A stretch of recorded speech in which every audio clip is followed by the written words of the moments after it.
Hi, my name is Jeanette and I want to thank you for joining me on the channel Jane Reads. So today I'm going to share my thoughts on the books that I read in August.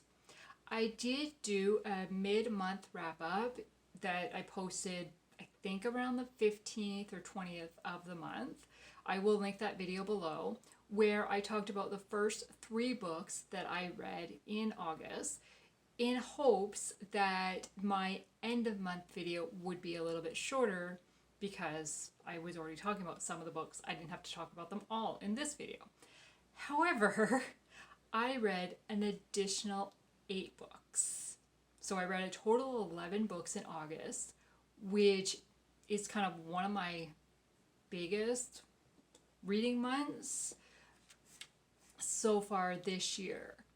I did not really expect it, but I just flew through a bunch of books and I will talk about them when I get to them. If you've watched previous videos, especially my TBR videos, you know that I spin a wheel to choose the books that I will read for the next month. So for my first wheel spin, or my first prompt for August, it was a contemporary romance starting with a random letter, and that random letter was T. So I chose The Last Way Home by Liz Johnson. Then my prompt number 2 was a new to me author. So I chose Walt's Apprentice by Dick Nunes. Then prompt number 3 was a historical fiction that is a reread for me. So I chose A Tailor-Made Bride by Karen Whitmire. Those are the 3 books that I discussed in the August mid-month video. I will post that video below so that you can go back and watch that because I'm not going to discuss them any further in this video. So then prompt number 4 was the lowest rated on my TBR. And that book was Composing Amelia. So I have my notes in front of me about each book that I read, so that I remember kind of what I want to tell you about these books. And otherwise, my thoughts just get jumbled and I could be kind of all over the place and not making any sense. So, as I mentioned, the book was Composing Amelia by Alison Strobel. I had such mixed feelings throughout this story. I could not decide if I wanted to rate it a 3 or rate it a 4. So Marcus and Amelia are newlyweds and recent graduates, both working multiple odd jobs while sending out resumes in hopes of claiming their dream job. For Amelia, music; for Marcus, pastoring. Within days of each other, they are both offered jobs. However, the jobs are in 2 different states. What will they do? I quickly became intrigued with these characters, wondering how they would handle this situation. Amelia's attitude really bothered me near the beginning. She comes across very selfish and is unwilling to discuss this with Marcus rationally. Even her best friend questions her and she just walks away from her. It was definitely Marcus that kept me reading. As the story develops, it begins to take on a heavy feeling, with depression and bipolar taking center stage. Both characters are battling inner struggles due to recent revelations and past experiences. I feel if they had communicated with one another much earlier than they did about their inner thoughts, their struggles wouldn't have gone on for as long as they did.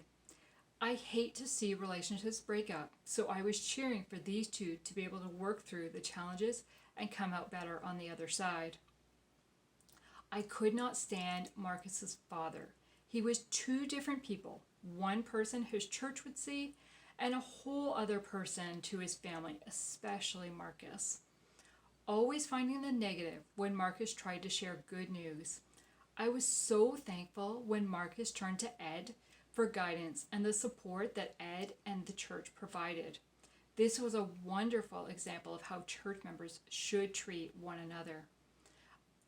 As I mentioned, I struggled with deciding what to rate this book, because while I found myself anxious to return to the book each time I had to put it down, I also thought the story dragged a bit and I became frustrated with it. Another thing that bothered me is that a lot was shared about what happened after the fact, rather than readers experiencing the situation right there with the characters. It would jump weeks at a time and then do a recap of what happened in those weeks. Overall, I settled on 3 stars because while I was invested in the characters and wanting things to work out for them, the slow pace of the story took it down for me. My favorite quote that I took from it was, "Remember that actions speak louder than words. It doesn't matter how much you say it if what you do tells a different story." So then, for prompt number 5, or my 5th prompt, was the oldest on my TBR.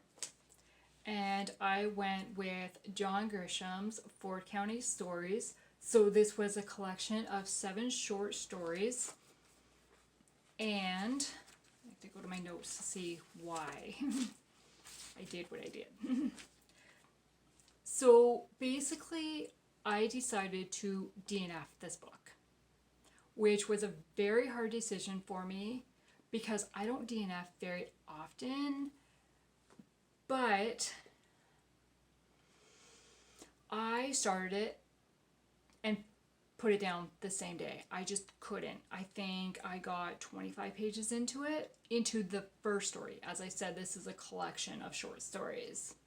I was so turned off by stuff that was included and references within the first 25 pages of the book that I shut the book out of disgust and said, I'm not finishing this. I'm not doing it.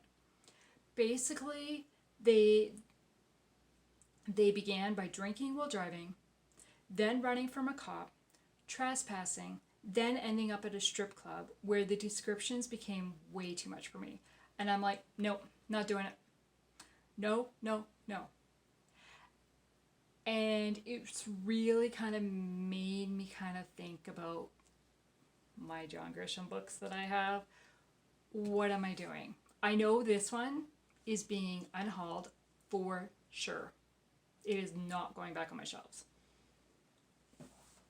Yeah, very strong feelings about that one. Okay, so for my 6th prompt,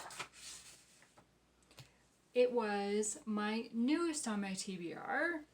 So I chose Life Flight by Lynette Eason, which I was so excited to read. And after having a very disappointing start of a book, I can't say a read because I didn't finish it, I was so excited to move on to this one. And I think that's kind of probably what helped me make the DNF decision.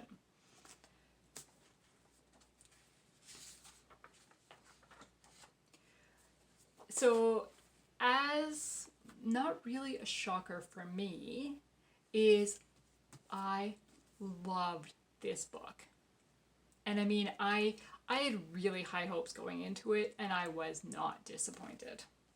I was hooked from the first sentence. Penny is flying a helicopter in the middle of a storm with a critical patient on board.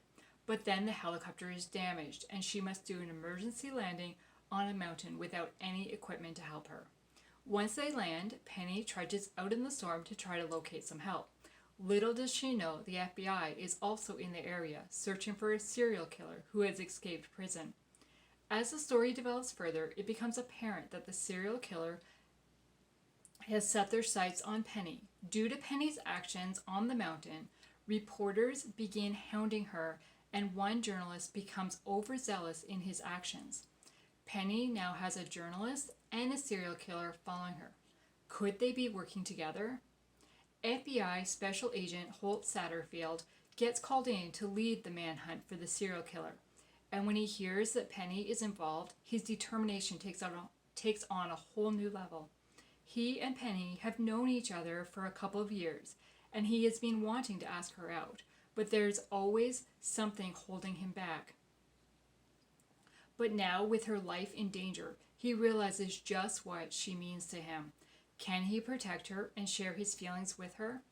I enjoyed that these two characters already had a friendship building towards a relationship when the story began. I am not a huge fan of the trope where the two characters just meet, then fall in love while in the middle of a very traumatic, stressful situation. I enjoy the way their relationship developed and reading their inner dialogue about their feelings and hesitations about sharing certain things about themselves with one another. I loved the character of Penny. Even though she was shaking on the inside, she was able to stay calm and think straight during the highly stressful moments. She was also willing to fight back to protect herself and those around her. These actions helped her survive. However, also she had a vulnerable side and cried when she had a moment to release the tension. Holt was a strong, fierce agent determined to catch the killer. He was protective of Penny without being overbearing and had a sweet, soft side to him. I loved him, and it was easy to cheer for these two. While the serial killer himself was scary, the part that freaked me out the most was reading about those who worship serial killers and want to be like them. That is so twisted. This story is filled with action and fast-paced. I did not want to put it down. And just when I thought I knew what to suspect next, a twist happened that shocked me even more. I loved these characters, and I really hope we get to see them in the rest of the series. So the quote that I took from this, like kind of one of my favorite quotes was, "You are stronger than you think, Penny, but where you're weak, the Lord is strong. Let him be your strength." So basically, I mean, this is somebody telling Penny this, but basically it's where we are weak, the Lord is strong. Let him be our strength. So I gave this book 5 stars. I absolutely loved it. So then the next book I read was Crossfire by Lynette Eason. This is book number 2 of the Extreme Measures series and picks up after Life Flight. Features Special Agent Juliana, who is a hostage negotiator, and a school resource officer, Clay, which I had no idea what a school resource officer was, so I had to look it up, and basically they are kind of an active police officer from what my research found. I'm not, 100% sure on that, but pretty sure. So Juliana has honed the ability to stay calm under pressure and has become a top-rated hostage negotiator for the FBI. She is called to a hostage situation and ends up meeting the school resource officer Clay, who has arrived on the scene after learning his younger sister Reese is one of the hostages. Clay is intrigued by Juliana and her job. Once the hostage situation is resolved, he explains an event that he is putting on at the school and asks if she will speak at it about her job. She agrees, and a friendship develops between the two. Clay and Juliana both have younger siblings who they are very close to and are very protective of, Reese and Dottie. These two girls end up forming a friendship themselves, which was fun to see. Then an incident happens while they are together, leading Clay and Juliana to ask if it was random or were the girls targeted. Meanwhile, Juliana keeps getting personally requested to hostage situations by hostage takers. This has not happened in the past, leading her to ask, why now?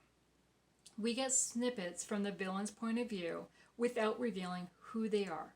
As much as I tried to figure it out, I could not figure out who the villain was or what motivated them until Juliana had figured it out. I loved getting an inside look at the negotiating and the way the whole team, the negotiator, the research and analysis and analyst, and SWAT team must work together in these situations. I enjoyed how the story showed that God is always there for us. He doesn't stop bad stuff from happening because we live in a fallen world and people have free will. But he is there to help us through it. I really enjoyed the sibling relationship that both Clay and Juliana had with their sisters.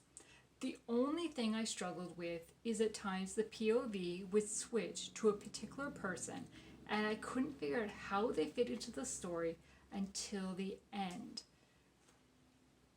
Only just before this reveal did I guess how they were involved, but I don't feel like their sections really added to the main storyline.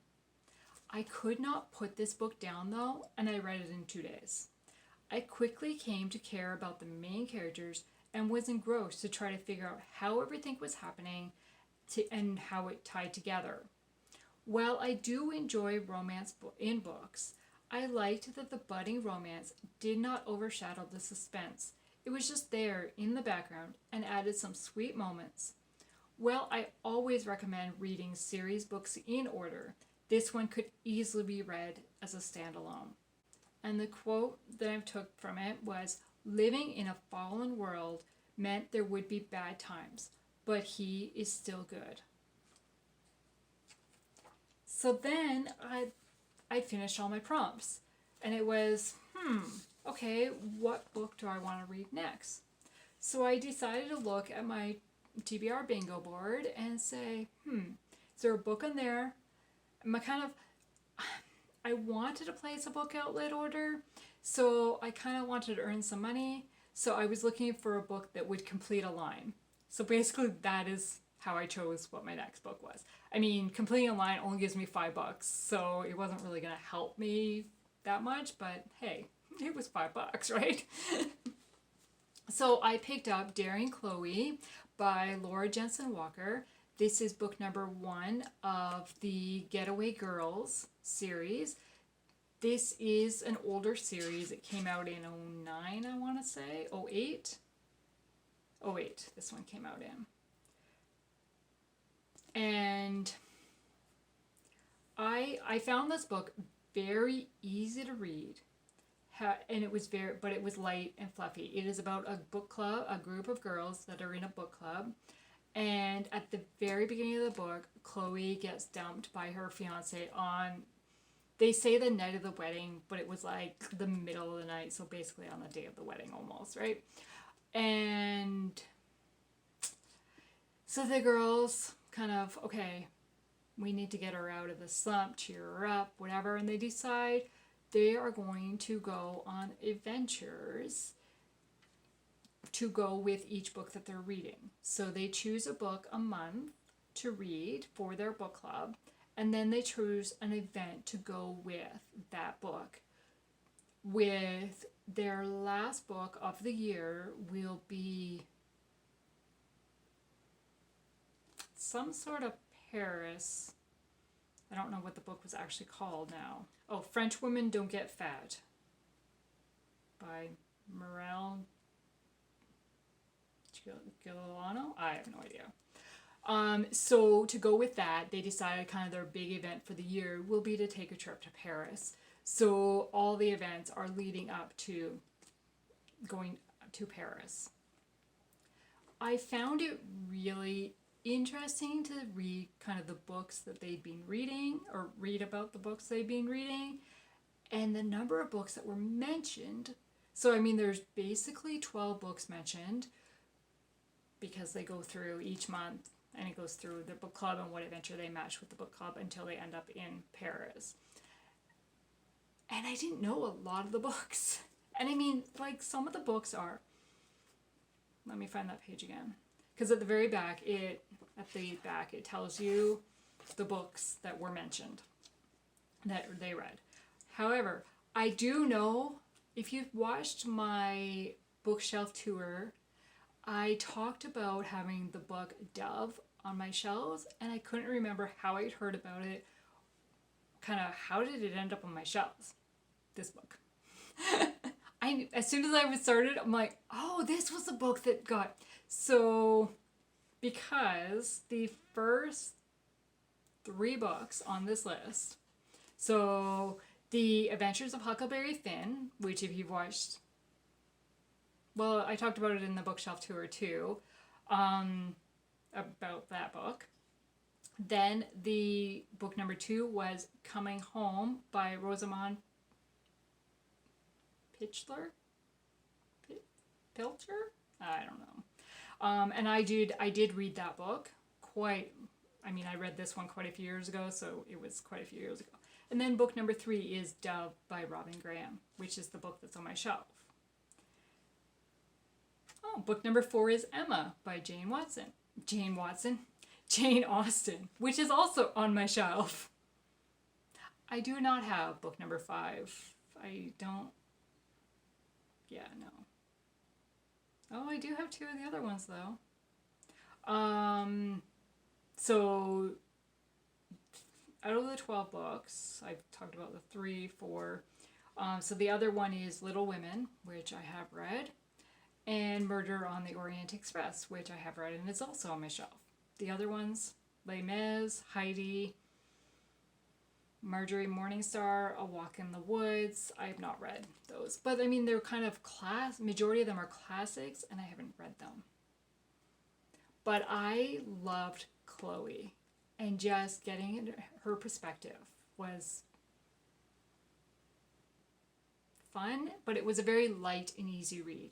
The only thing I did not like about this was that some of the group's adventures were detailed while others were very skimmed over.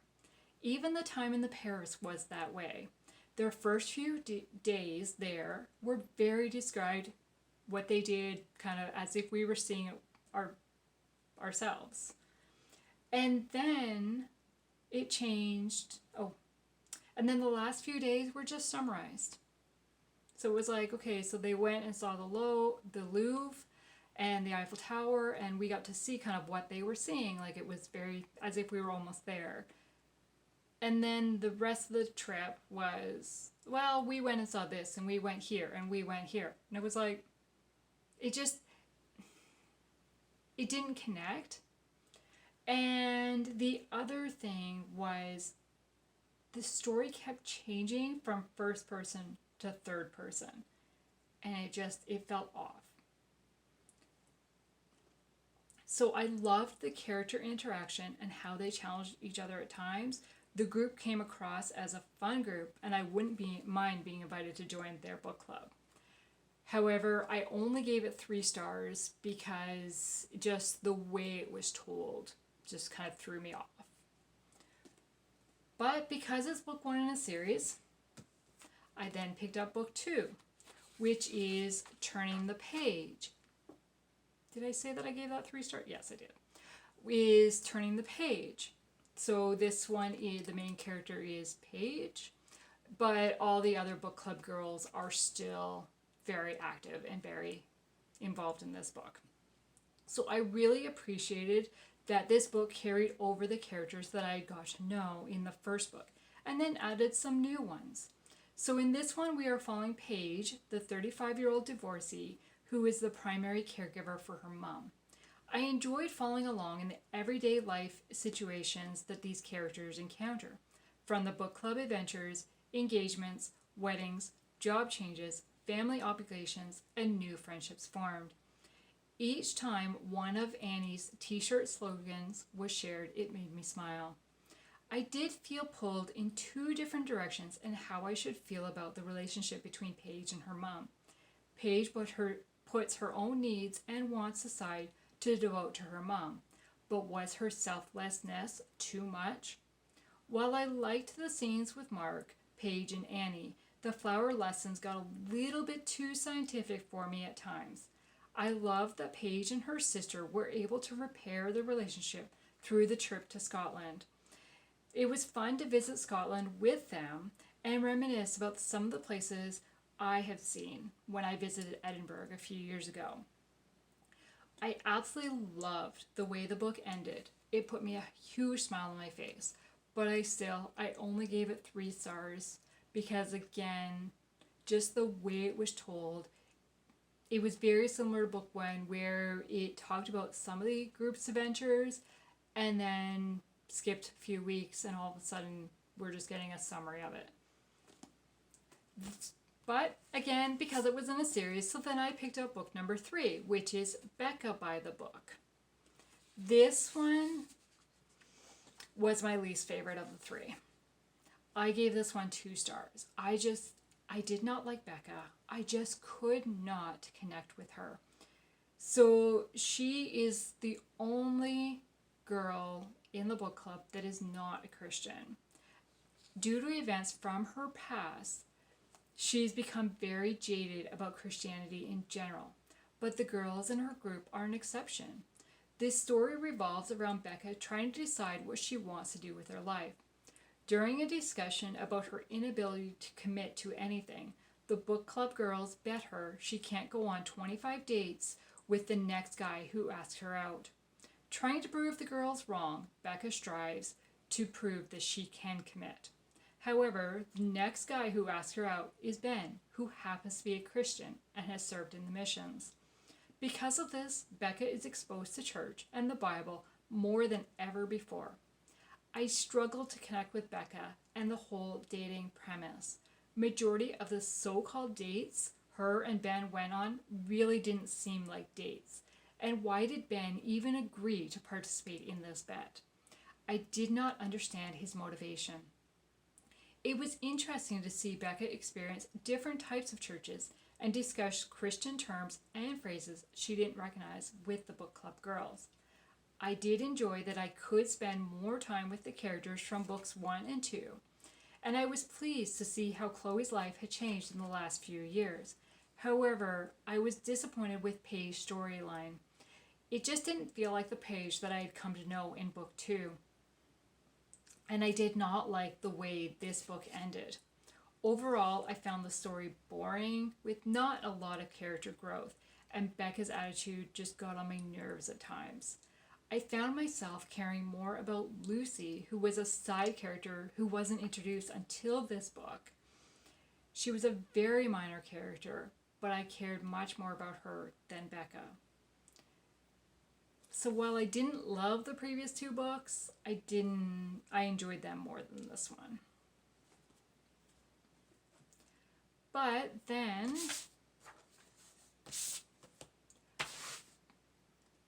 I finally finished A Walk Around the Block.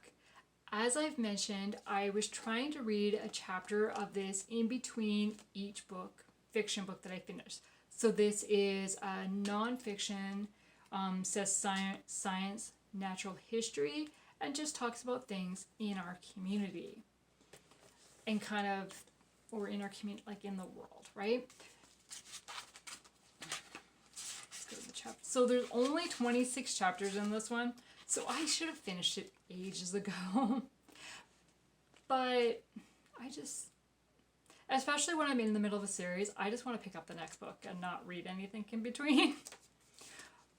So basically there's chapters about electricity, water, mail, telephone wires, recycling, sewers, trash, roadkill, bike lanes, asphalt streets, alleys, concrete, parking, walking, the block, pigeons, parks, lawns, trees, squirrels, snow, traffic, road lines and signs, street names and numbers, graffiti. So there were some things in this, like the sewage chapter, for example, I could care less about, and some of it was kind of dull reading. Other times it was so informative, and I went back and read it again, and then I'd have to, oh, Andrew, look what I just learned. Or like the next day when I could actually talk to him. Sorry, my husband's name's Andrew. So I found it very interesting in certain sections. Other sections, not so much. But I am glad that I didn't try to like kind of read the whole thing all at once. By only reading a chapter at a time, even if it did take me a while, I kind of absorbed it a little bit more and was very interested. Like, I have learned so much that I never knew. Like, how were road lines, like how did those even come about? I think some of my most interesting chapters were mail, on how it gets sorted, how we drop it off at the post office, and then it gets sorted and decided, and how does it get to the next destination, to the next, that's, yeah, I was really interested about that. Or traffic lights, how do they work? Do you know that most crosswalk buttons don't actually work. They're just there. They're not really connected because you press them in hopes that you'll slow down the traffic. They'll get a red light so that you can cross. But our traffic lights are programmed based on average number of cars passing through that intersection, timed intervals. It's very mathematic, very set up. You can't go press a button and change that because then it changes. If you do that light, it'll change that one down there and change that one down there. And like, could you imagine in a city how like the ripple effect of that? Like, so that was very interesting. So I gave this 4 stars. It was not light reading. There were some chapters that especially like the sewer chapter, that I just had absolutely no interest in. And using terms that, okay, what does that word mean? But because I really learned a lot, and I definitely want to keep this on my shelf to kind of refer back to and remind myself of some things, because I mean, squirrels, like, that was just, it was interesting. Then my last book of the month was Fatal Forensic Investigation by Darlene L. Turner. My friend loaned me this copy. She had received it from the author, and she's read it and said, I really like this. I think she's the one that introduced me to Darlene's writing in the first place.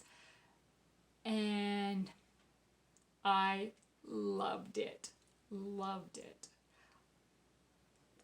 This is a 5-star read for me. It is remembering a serial killer's face could be deadly. So it features Scarlett, who is a forensic artist, and Jace, who is a Canadian constable. So this is set on Vancouver Island. And basically they're trying to catch a serial killer. And Scarlett is trying to remember and draw the face, but she has hit her head and lost her memory and is dealing with amnesia and cannot come with it. But the serial killer doesn't know that she's lost her memory, so he is coming after her. And so many people get killed in this, just innocent people. But I was hooked. I loved it. I started it yesterday and finished it today. So I highly recommend that. So really, the 2 5-star reads for the month, so out of 11 books, 2 5-star reads, that's awesome, was Life Flight and Fatal Forensic Investigation, which are both romantic suspense. Yes, I have a preference. So those are the books I read in the month of August. I highly recommend them. And if you've read any of these or have any thoughts, or even just share what was your favorite book for the month of August, I'd love to chat in the comments below. And if you like this kind of content and like seeing what I've read or what I plan on reading, I totally would encourage you to like and subscribe to the channel. I would really appreciate that. Thank you. Have a good day. Bye.